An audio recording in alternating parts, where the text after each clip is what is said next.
유전자와 형질 발현 단원 강의 시작하도록 하겠습니다. 표지에 보이는 그림은 여러분들의 대박을 기원하면서 스케치해 본 거고요. 대박 나시기 바라겠습니다. 이번 시간의 학습 목표는 DNA가 유전 물질임을 실험을 통해서 알 수 있다입니다.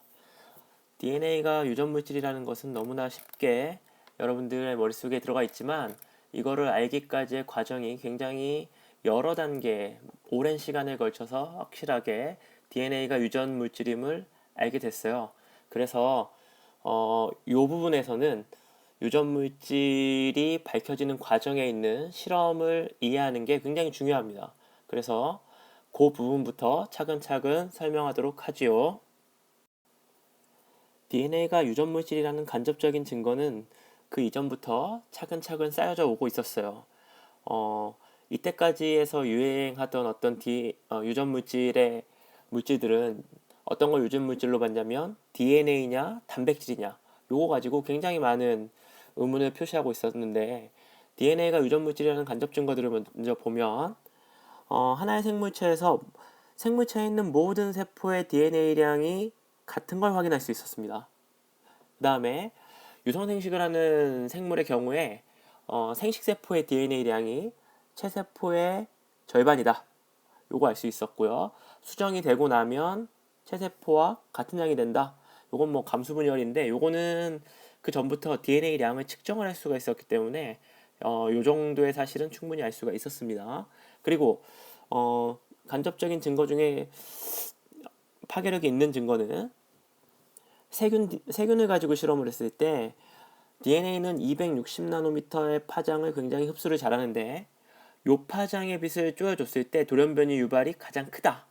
요걸 봤을 때 아마도 DNA가 망가지니까 돌연변이가 일어나더라.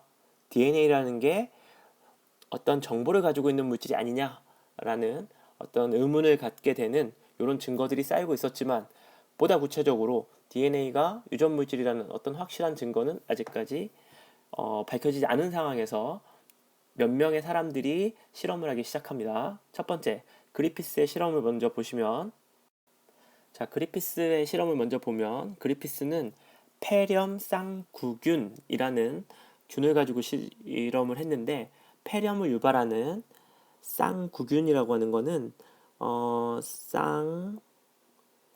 쌍구균 요거는 두 개로 되어 있는 원의 형태를 갖는 균이다. 그래서 여기 그림 보시면 이렇게 두 개로 동그라미 두 개로 되어 있는 어떤 균의 모습을 볼 수가 있습니다. 이걸 가지고 어떤 실험을 했냐면 살아있는 S형균은 이렇게 두 개가 있는데 표면이 이렇게 피막으로 둘러싸여져 있어가지고 매끈매끈하게 보이는 그래서 S형균이라고 부르고 스무스형이죠.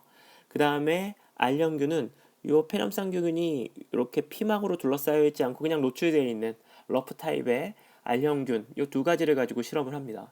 그래서 S형균을 집어넣었을 때는 요 항체들이 이렇게 생긴 항체들이 여기에 달라붙어야 되는데 피막 때문에 달라붙지를 못하기 때문에 S형균 같은 경우는 면역 체계의 어떤 공격을 받지 않는 균입니다. 그리고 R형균 같은 경우는 여기에 표면에 세포막의 표면에 이렇게 항체가 달라붙을 수가 있기 때문에 요 R형균 같은 경우는 면역 체계의 공격을 받아서 쉽게 없어질 수 있는 균이죠.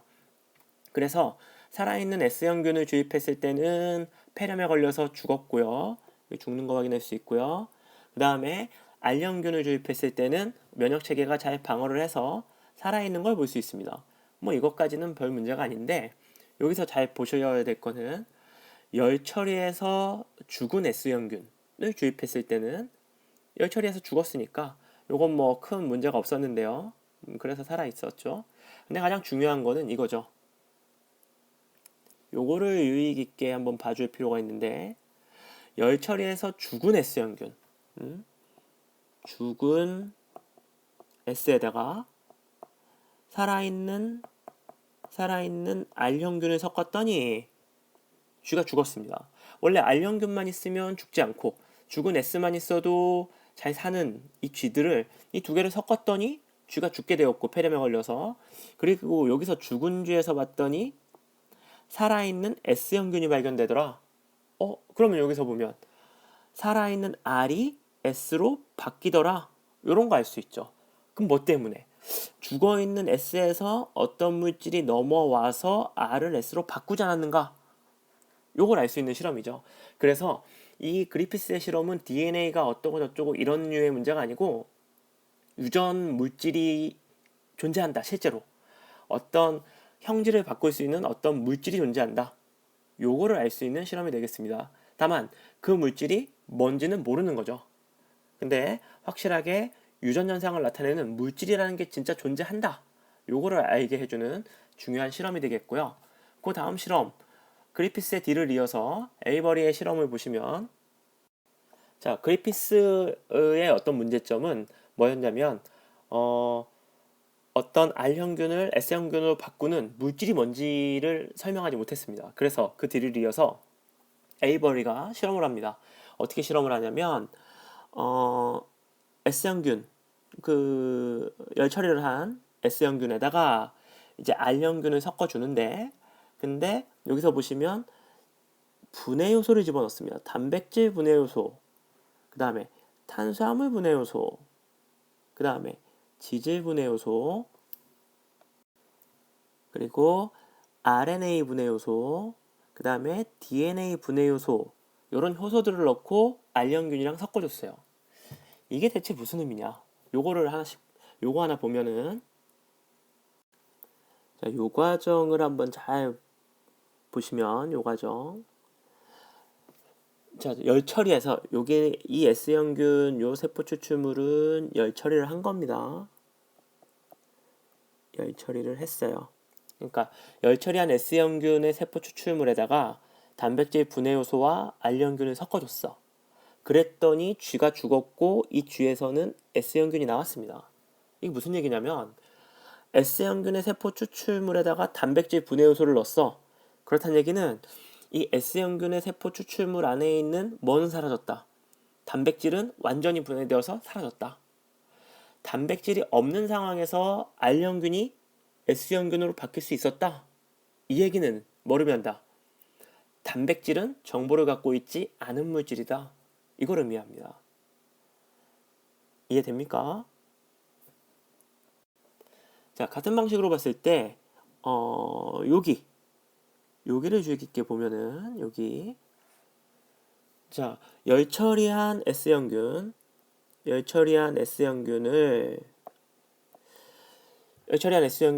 DNA 분해 요소와 R형균으로 섞어줬어요. 요 세 개를 섞어줬어.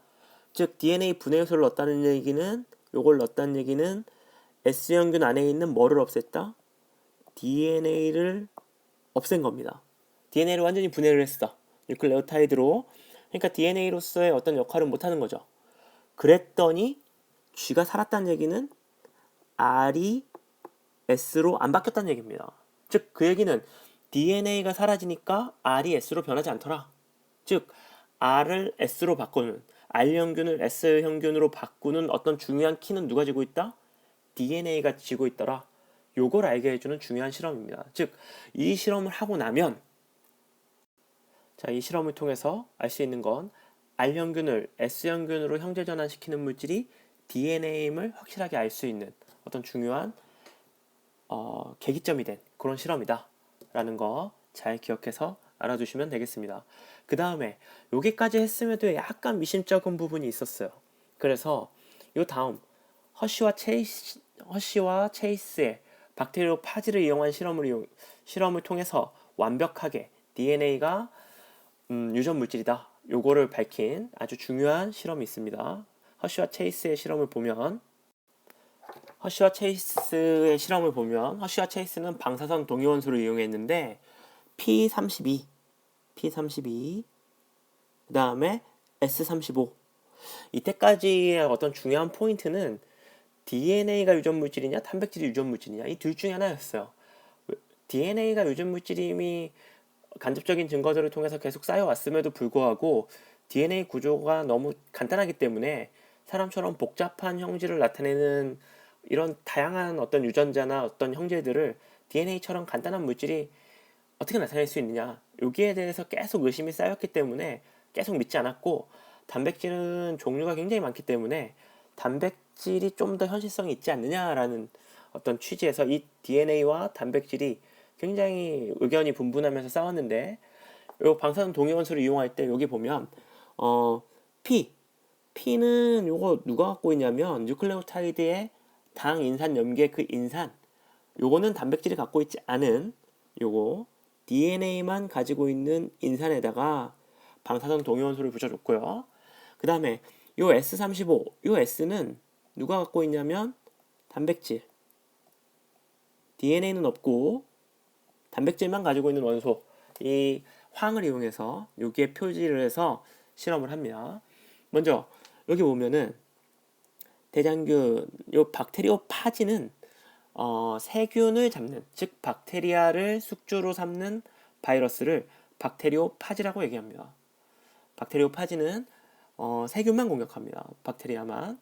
그래서 여기서 보면 이 박테리오파지의 구조는 굉장히 간단하고요. 겉에 껍질은 단백질로 되어 있고 안에 핵산이 들어있는 이와 같은 구조. 여기서 방사선 황으로 표시되어 있는 단백질을 처리해서 이렇게 표시를 해서 표면에 이렇게 표시를 해가지고, 그쵸? 요거를 감염을 시켜줬어. 여기서 이때 사람들도 바이러스가 전체가 세균 안으로 들어가지 않는다는 것을 알고 있었어요. 그러니까 자기의 정보가 될 만한 건 안으로 집어넣을 거다, 이렇게 예상을 하고 있었어. 그러니까 여기서 묻혀줬을 때 이 방사능 동위원소를 이용해서 묻혀줬을 때 얘가 만약에 이 단백질이 유전 물질이라면 이 단백질이 세포 안으로 들어갈 거라고 생각을 했고, 그리고 시간이 지나서 방사능이 측정을 해보면 세포 안에서 방사능이 나온다면 이 단백질이 세포 안으로 들어갔다, 이렇게 알 수 있을 거라고 생각을 하고 실험을 했습니다. 실험을 해서 박테리오파지를 요거 대장균한테 접종을 시켜서 시간을 뚝 두고 결과를 봤더니 어떻게 됐냐면 세포 안에서는 방사능이 하나도 안 나오더라. 그리고 요 방사능은 요 세포 바깥에서만 반짝반짝하게 나오더라. 그 얘기는 단백질은 세포 안으로 들어가지 않는다, 요걸 알 수 있게 해주고요. 그 다음에 이제는 요거 DNA만 요거 방사능으로 표시를 해가지고 똑같이 감염을 시켜줬습니다. 이렇게 감염을 시켜주고 시간이 지나서 봤더니 세포 안에서 방사능이 나오더라. 이 얘기는 DNA는 세포 안으로 들어가더라. 즉 박테리오파지가 가지고 있는 유전 물질이 곧 뭐다? DNA다. 요걸 알게 해주는 굉장히 중요한 실험이고, 나아가서 유전 물질은 단백질이 아니고 DNA임을 알게 해준 굉장히 역사적으로 의미 있는 실험이 되겠습니다. 그래서 결론적으로 그리피스의 형제전환 실험, 에이버리의 실험, 허쉬와 체이스의 실험, 이 세 가지를 통해서 그리피스의 실험을 통해서 유전이 뭐 기운이나 이런 게 아니고 확실하게 어떤 물질이 존재해서 유전 현상이 일어나는 걸 알 수 있었고요. 형질이 바뀌었죠. R이 S로 이렇게. 근데 그 물질이 뭔지를 몰랐어. 그래서 그 물질이 뭔지는 그 그리피스 다음 사람인 에이버리라는 사람이 실험을 통해서 DNA가 유전 물질임을 어느 정도 알 수 있게 실험을 했고요. 보다 확실하게, 보다 직관적으로 실험한 사람은 허쉬와 체이스가 방사선 동위원소를 이용해서 DNA가 유전 물질임을 확실하게 알게 되었죠. 이 앞부분 DNA가 유전 물질임을 알게 된 이 세 가지의 실험에 대해서는 보다 명확하게 알고 계시면 좋겠습니다.